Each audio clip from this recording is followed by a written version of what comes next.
प्रिय विद्यार्थियों, RCI as hub Bansur की ऑनलाइन क्लासों में आपका हार्दिक स्वागत है। आज हम पढ़ने जा रहे हैं टॉपिक प्रकाश का अपवर्तन। इससे पहले वीडियो में हमने प्रकाश का परावर्तन पढ़ लिया था, दर्पण समीकरण पढ़ा, उससे जो न्यूमेरिकल्स थे वो आपने सोल्व की। और अब हम पढ़ेंगे प्रकाश का अपवर्तन कि प्रकाश का अपवर्तन क्या होता है, अपवर्तन किसे कहते हैं। तो इससे हम एक डायग्राम बनाते हैं इस घटना को समझने के लिए। जैसे मान लीजिए, माना कि हमारा कोई परावर्तक पृष्ठ है या कोई माना कि अंतरा पृष्ठ है। माना कि यहाँ तो प्रकाश किरण आपतित होती है, यहाँ पे कोई प्रकाश किरण जो है यहाँ टकराती है।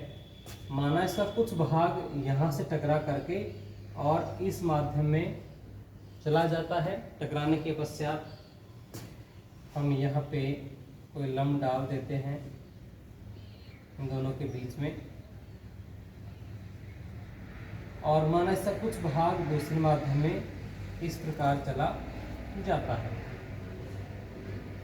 ये जो ऐसा जो ये पृष्ठ है, ये जो पृष्ठ दोनों माध्यम को जोड़ रहा है, माना कि माध्यम फर्स्ट हो गया, माध्यम फर्स्ट, और माना कि माध्यम ये सेकंड हो गया, माध्यम सेकंड, माध्यम फर्स्ट और माध्यम सेकंड। तो ये जो पृष्ठ है जो दोनों माध्यम को जोड़ता है, इसको हम अंतरा पृष्ठ कहते हैं। जी हाँ, इसको हम अंतरा पृष्ठ कहते हैं।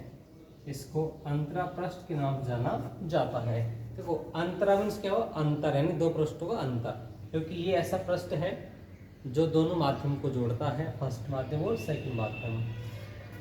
तो हम अपवर्तन की बात कर रहे हैं। ये प्रकाश किरण है जो यहाँ आपतित होती है, कुछ भाग इसका इसी माध्यम में चला जाता है टकराने के पश्चात, और ऐसा कुछ भाग दूसरे माध्यम में चला जाता है।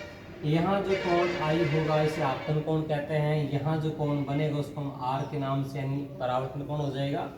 और यहाँ पे जो कोण होगा वो भी अपवर्तन कोण है। ध्यान रखना, ये भी परावर्तन कोण, ये भी आर है, ये भी आर है, लेकिन ये परावर्तन कोण है और ये अपवर्तन कोण है। यानी ये जो हमारा आई होता है इसको हम कहते हैं आपतन कोण, आई कहलाता है आपतन कोण। और ये जो आर है, क्योंकि इसमें यहाँ इस टाइम यहाँ परावर्तन घटना हो रही है, तो परावर्तन की घटना की वजह से जो आर है ये कहलाएगा परावर्तन कोण, परावर्तन कोण। और ये जो आर है, क्योंकि ये अपवर्तन हुआ यहाँ पे, तो अपवर्तन की वजह से ये जो आर है ये आर कहलाएगा अपवर्तन कोण, इसे हम कहेंगे अपवर्तन कोण। तो अपवर्तन में क्या होता है कि जो प्रकाश किरण जो होती है, जो प्रकाश होता है, वो एक माध्यम से दूसरी माध्यम क्या करता है भाई, प्रवेश करता है। और प्रवेश करने के बाद देखो, आप देख पा रहे हैं कि ये प्रकाश किरण वैसे एक्चुअल में इधर जाना चाहती थी, लेकिन ये अपने मार्ग से भटक चुकी है, अपने मार्ग से विचलित हो गई है। यानी अपवर्तन में जो प्रकाश किरण है, जब वो किसी दूसरे माध्यम में प्रवेश करती है, तो वह अपने मार्ग से, वह अपने पथ से विचलित हो जाती है। जी हाँ, अपने मार्ग से भटक जाती है। तो और ये इसकी परिभाषा है, अपवर्तन की परिभाषा स्टार्ट यहाँ से होती है।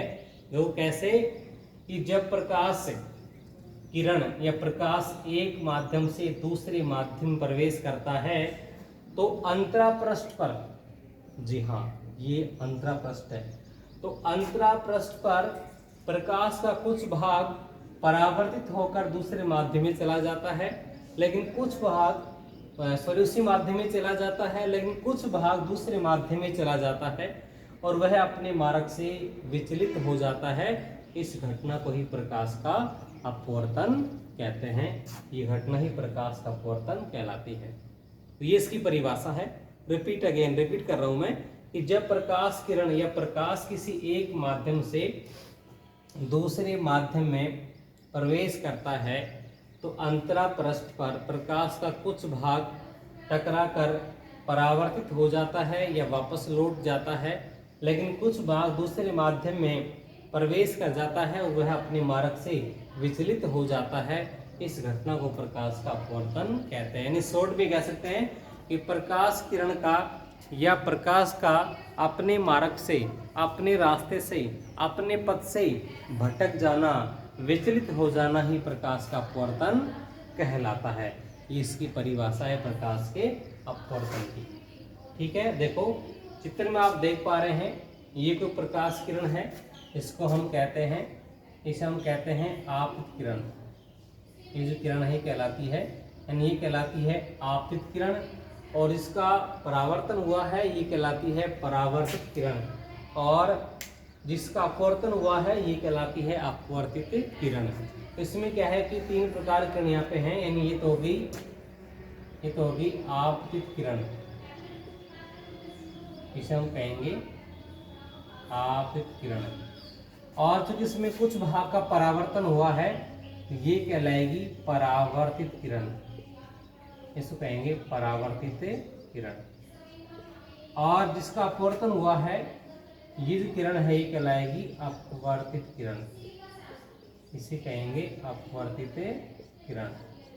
तो इस प्रकार से यहाँ पे तीन टाइप किरण है।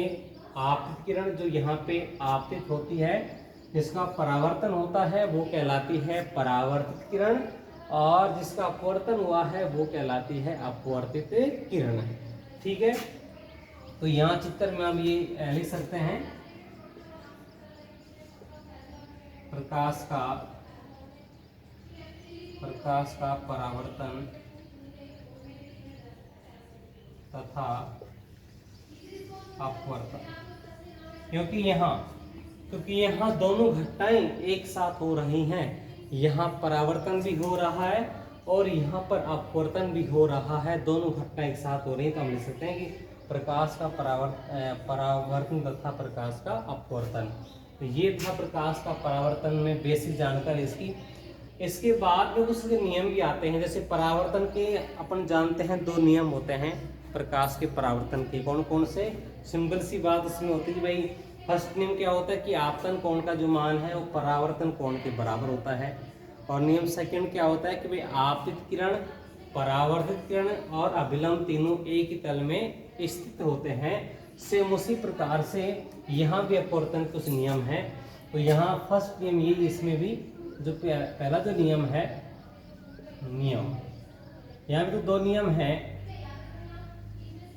नियम पहला तो यही है कि भाई आपतित किरण और अभिलंब और अपवर्तित किरण तीनों आपतन बिंदु पर एक ही तल में स्थित होते हैं। देखो भाई, ये किरण है जो कि आपतित है, ये अभिलंब हो गया, और ये जिसका किरण का अपवर्तन हुआ है यानी अपवर्तित किरण है, तीनों एक बिंदु पर हैं।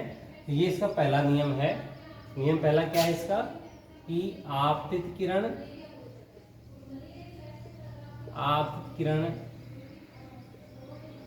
व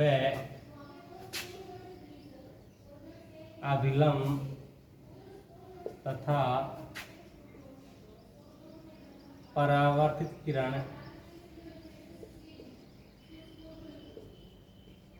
तीनों एक ही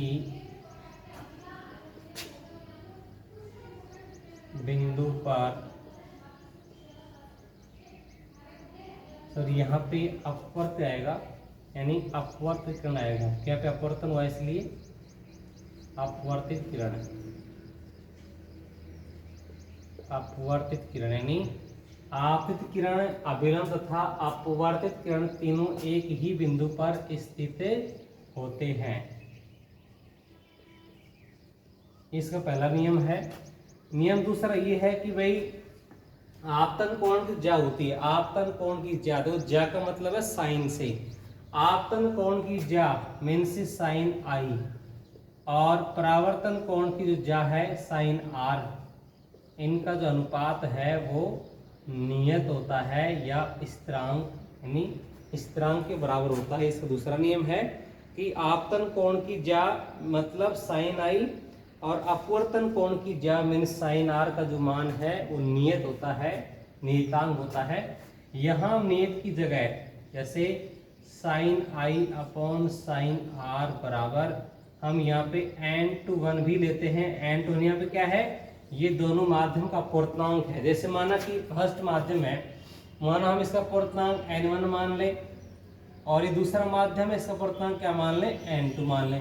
तो यहाँ पे हम n/1 यूज करते हैं इसकी जगह, क्योंकि n/1 क्या हो गया, ये दूसरे माध्यम का पहले माध्यम के सापेक्ष ये अपूर्णांक कहलाता है। इसको निरपेक्ष अपूर्णांक भी कहते हैं।